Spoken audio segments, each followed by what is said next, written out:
로마서 14장 13절 같이 읽겠습니다. 그런즉 우리가 다시는 서로 비판하지 말고 도리어 부딪힐 것이나 그칠 것을 형제 앞에 두지 아니하도록 주의하라. 아멘. 우리 신앙생활할 때에 내가 믿음이 있으니까, 나는 믿음이 약하니까 사람들마다 다 생각하는 바가 다르고 또 그렇게 결심하고 행동하는 신앙 양상이 다 다릅니다. 어떤 사람은 좀 더 깊은 신앙 형지로 갈 수 있는 사람도 있고 또 그렇지 못한 사람도 있고, 그러다 보니 또 스스로 행동하는 것에 있어서도 또 할 수 있는 사람이 있고 할 수 없는 사람도 있는 것입니다.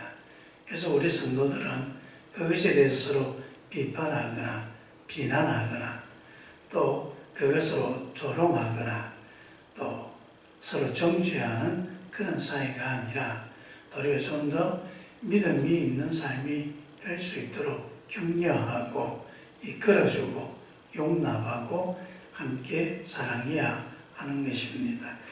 그래서 오늘 본문의 말씀에 13절에 보면 그런즉 우리가 다시는 서로 비판하지 말고 도리어 부딪힐 것이나 그칠 것을 형제 앞에 두지 아니하도록 주의하라.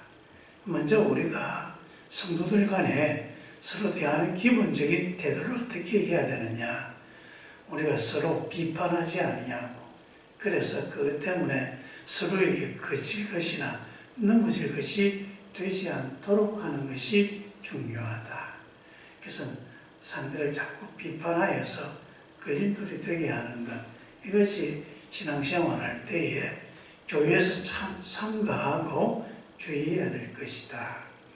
사실 여러분, 우리가 신앙생활에서 우리 성도들이 꼭 지켜야 될 여러 가지 일도 있지만은 그러나 그런 것을 지켜갈 때에 그 사람의 신앙의 그런 모습에 따라서 그것을 받아들이고 행동할 수 있는 것은 다 수준의 차이도 있고 생각의 차이도 있어서 그 행동은 다 다르다는 것입니다. 처음에 교회 와서 여러분 예배에 그냥 주일날 예배에 참석하는 것만 해도 주일 성수를 지키고자 그렇게 노력하는 것만 해도 상당히 많은 시간이 걸려지는 것입니다. 우리 같은 경우야 주일날 예배를 안 드리면 더 이상하고 더 힘든 그런 상황이지만 이렇게 습관화되기까지는 우리 참 많은 세월이 우리 속에서 있었고 또 그런 속에서 또 들려지는 많은 시험도 있었던 것입니다. 아무나 주일 성수하는 게 아닙니다. 그만큼 훈련이 되고 습관이 되고 그렇게 잘 열심히 해온 사람들에게서 일어나는 그런 일들입니다.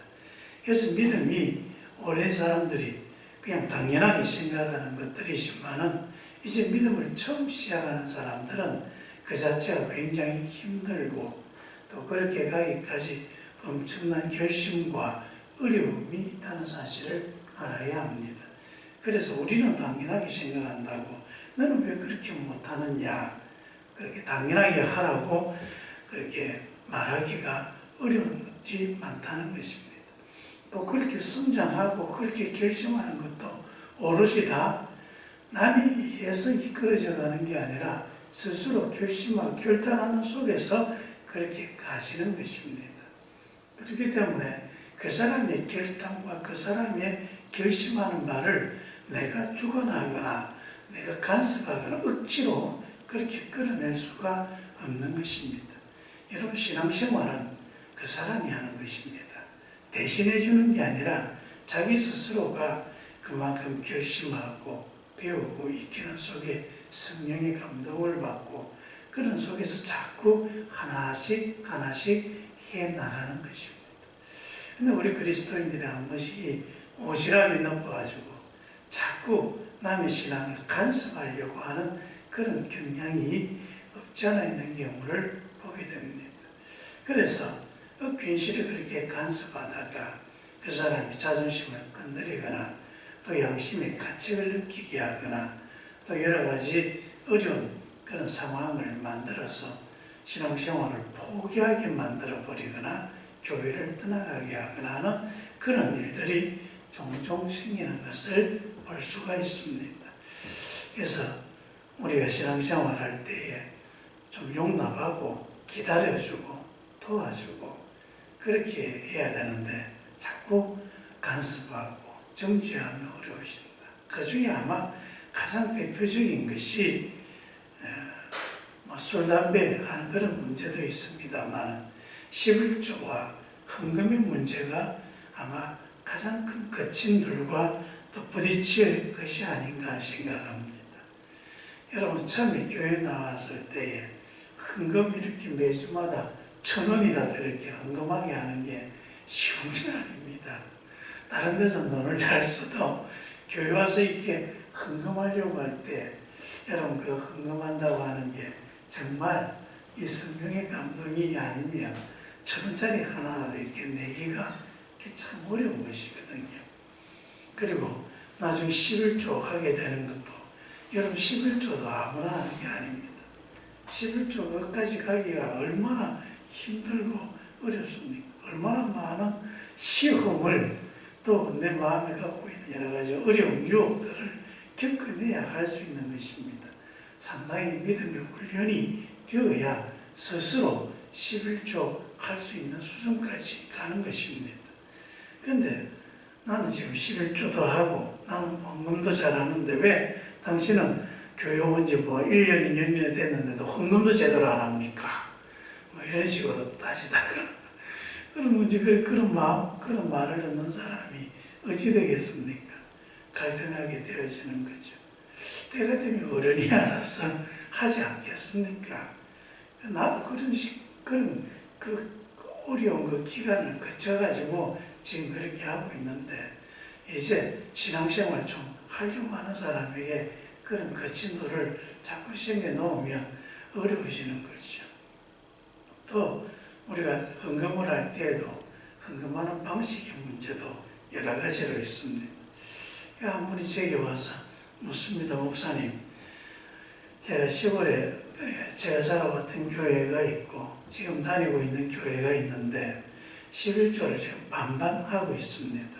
시골에 있는 교회가 재정이 많이 어렵기 때문에 그래서 조금이라도 돕고 싶은 마음에 제 11조를 절반은 거기에 내고 또 절반은 우리 본교회에 냅니다. 그런데 그렇게 하고 있으니까 어떤 한 분이 그렇게 하지 말아라. 그 11조는 다 본교회에 내야 되는 것이다. 그렇게 말씀하시는데 그렇게 해야 된다고 성경이나 또는 교회의 규례에 정해진 것이 있습니까? 그렇게 제게 물어봅니다. 그래서 참 대답하기가 참 쉽지 않은 문제입니다. 우리가 헌금을 할 때에 헌금은 누구에게 하는 것입니까? 헌금은 하나님에게 하는 것입니다. 하나님에게 우리가 드리는 것으로 우리가 항상 헌금을 하고 항상 헌금의 중심은 내가 하나님께 드립니다. 그런데 그 헌금을 어디에 냅니까? 내가 출석하고 있는 교회에 냅니다. 왜요? 여러 가지 이유가 있습니다. 먼저 우리가 이 땅에서 예수님과 내가 한 몸이 되어지는 것이 교회입니다. 성도와 성도가 한 몸이 되는 게 교회입니다. 그래서 지금 내가 다니고 있는 교회, 내가 섬기고 있는 교회와 내가 한 몸입니다. 그래서 이 교회와 예수 그리스도가 한 몸입니다. 그래서 교회에서 예배를 통하여 하나님께 예물을 드리는 것은 하나님께 드리는 것입니다.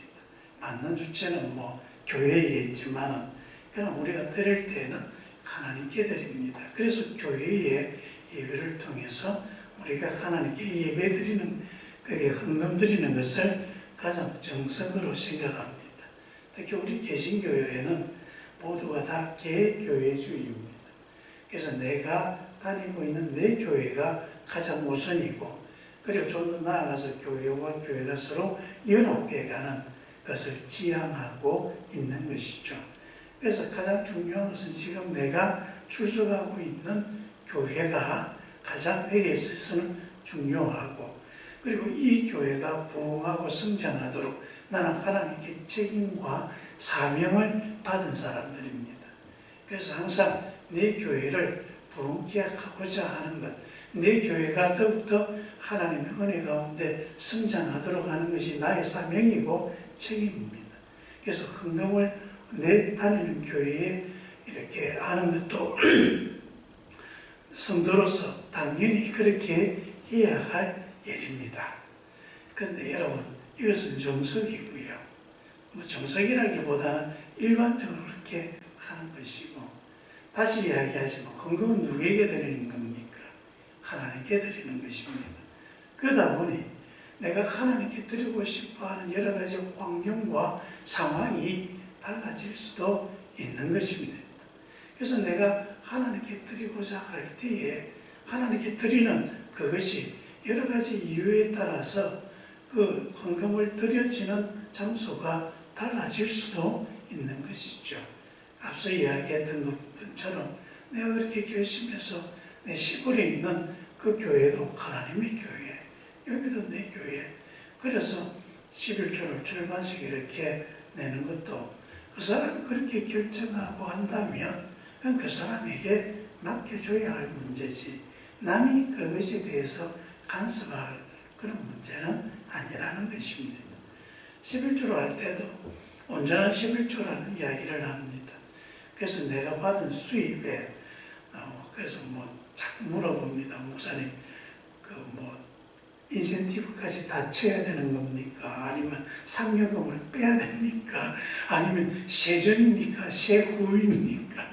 11조를 계산할 때 세전, 헌금, 세금을 떼기 전에 받은 것 전체입니까? 세금을 떼고 난 뒤에 그게 11분의 10분의 1입니까? 그런 것까지 다 따져가지고 11조를 어떻게 내야 온전한 11조한테 사실 온전한 그렇게 떼는 것 자체가 쉬운 게 아닙니다. 한 가지 여러분 알아야 될 게 우리가 헌금을 드리는 건 하나님께 바치는 세금이 아닙니다. 우리가 하나님께 드리는 예물이고요. 우리의 정성이고 또 우리의 책임을 하나님께 다하고자 하는 것입니다. 근데 세금 계산하듯이 자꾸 그런 식으로 온전한 11조를 조차를 세금조차로 세가지고 하는 세금조차 아니거든요. 자꾸 하나님께 드리는 세금처럼 생각해서 막 하다 보니까 또 여러 가지 이야기를 가지고 하는데 그것도 헌금을 내는 사람이 자발적으로 하나님께 드리는 예물이기 때문에 내가 어떻게 계산하겠다 하는 것은 그 사람에게 맡겨두면 되는 겁니다. 그 사람의 신앙 양심에 따라서 스스로 하면 되는 것입니다. 그런데 그걸 자꾸 남이 왈가불가해서 토론하고 논쟁하고 왜 나처럼 하지 않느냐고 정죄하고 시험하고 그건 우리 성도들이 해야 될 태도가 아니라는 것입니다. 좀 더 온전하게 할 수 있는 방법을 제안해주고 또 그것을 물어볼 때 고면해 줄 수는 있습니다만 그걸 내가 간섭하거나 관여하거나 억지로 하게 하거나 그걸 가지고 비판하거나 정죄하거나 모욕하거나 조롱하거나 왜 나처럼 하지 않느냐, 그것은 우리 성도들이 해야 될 태도가 아니라는 사실을 오늘 본문이 말씀해 주고 있는 것입니다. 그래서 여러분, 우리가 서로 다시는 비판하지 말고 도리어 부딪힐 것이나 거칠 것을 형제 앞에 두지 아니하도록 주의하라. 서로에게 거칠 것, 넘어질 그런 거리가 아니라 서로에게 격려가 되어지고 힘이 되어지고 함께 하나님을 더 힘있게 섬길 수 있도록 우리가 도와주는 그런 성도들. 그래서 우리 소통교회 성도들은 기서친, 기도로 서로 돕는 친구가 되자. 그래서 우리 매일마다 이름을 불러가면서 축복하고 있지 않습니까? 그렇게 하는 것이 교회가 더 건강해지고 부흥해가는 것이다. 주님께서 우리에게 말씀하는 것입니다. 기도하겠습니다. 고마우신 아버지 하나님, 우리가 신앙생활할 때 서로에게 거칠 것이나 넘어질 것이 되지 아니하고 또 서로를 비판하거나 정죄하지 않도록 도와주옵소서. 왜 나처럼 하지 않느냐 그렇게 말하지 아니하고 오직 하나님 앞에 은혜 가운데 담대 있으며 우리가 서로를 격려하며 서로 도우며 믿음의 길을 함께 걸어갈 수 있도록 은혜 더하여 주시옵소서. 예수님 이름으로 기도합니다. 아멘.